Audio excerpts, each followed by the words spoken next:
It's the early 1960s. Two boys, Ben and Jerry, are the slowest, fattest kids in gym class. Ben argues with the coach for making him run a mile, while Jerry faints from exhaustion. But this embarrassing moment sparks a friendship that will one day create an ice cream empire worth over $300 million. Yet back then, neither Ben nor Jerry had any plans of making ice cream. Jerry dreamed of becoming a doctor, but after being rejected by over 40 medical schools, he ended up in a lab, blending cow hearts into test tubes. Ben, he bounced between being a janitor, a McDonald's worker, and even tried selling pottery, which nobody bought. Both of them hated their lives. Both of them hated having a boss.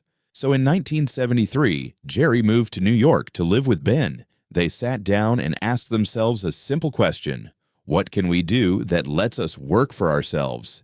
Their first idea was bagels. But when they discovered that bagel-making equipment cost $40,000, they quickly pivoted to something cheaper: ice cream.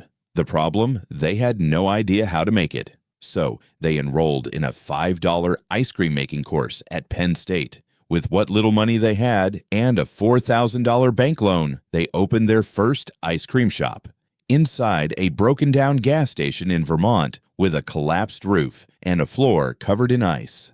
They couldn't afford proper tables, so they built them from scrap wood. Ben's unused pottery became their bowls and cups. While Ben worked on fixing the shop, Jerry used his biochemistry skills to experiment with ice cream textures in a cheap electric freezer. But there was a unique problem. Ben had no sense of smell, and his taste was severely diminished. So, to enjoy food, he relied on texture. That's why Ben insisted their ice cream have huge chunks of fruit, chocolate, and a rich, dense mouthfeel. This wasn't just a quirk. It became their brand's signature. No batch of ice cream passed until Ben could recognize the flavor blindfolded. On May 5th, 1978, Ben & Jerry's opened its doors. Customers lined up for buy one, get one free cones. The shop became a local hit. But success brought its own problems. Neither Ben nor Jerry had any business experience. They realized they were barely making profit because they were giving away way too much ice cream in every scoop.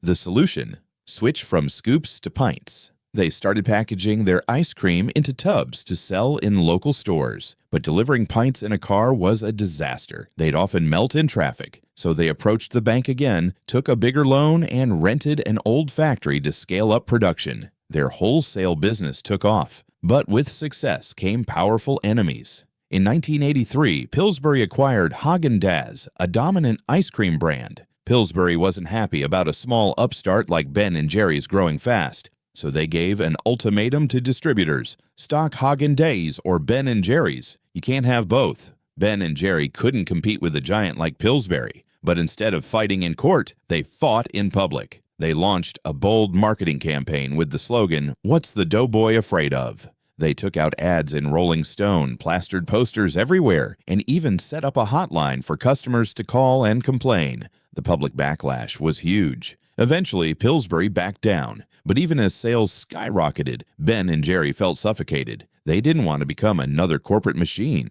So they asked themselves, can we build a successful company without compromising our values?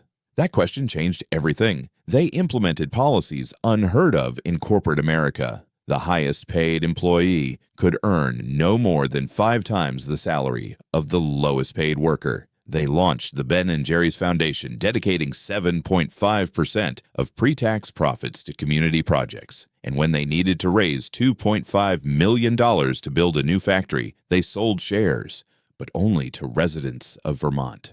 Everyone said this idea was stupid, but they were wrong. They raised the money and built even more loyalty from their community. Sales soared from $4 million in 1984 to $10 million in 1985. To promote their brand, Ben & Jerry drove a modified RV called the Cowmobile across the U.S., giving away free ice cream. Sleeping on top of freezers, handing out cones, they connected directly with their fans. In 1988, they were named U.S. Small Business Persons of the Year by President Ronald Reagan. By the end of that year, Ben & Jerry's revenue hit $32 million.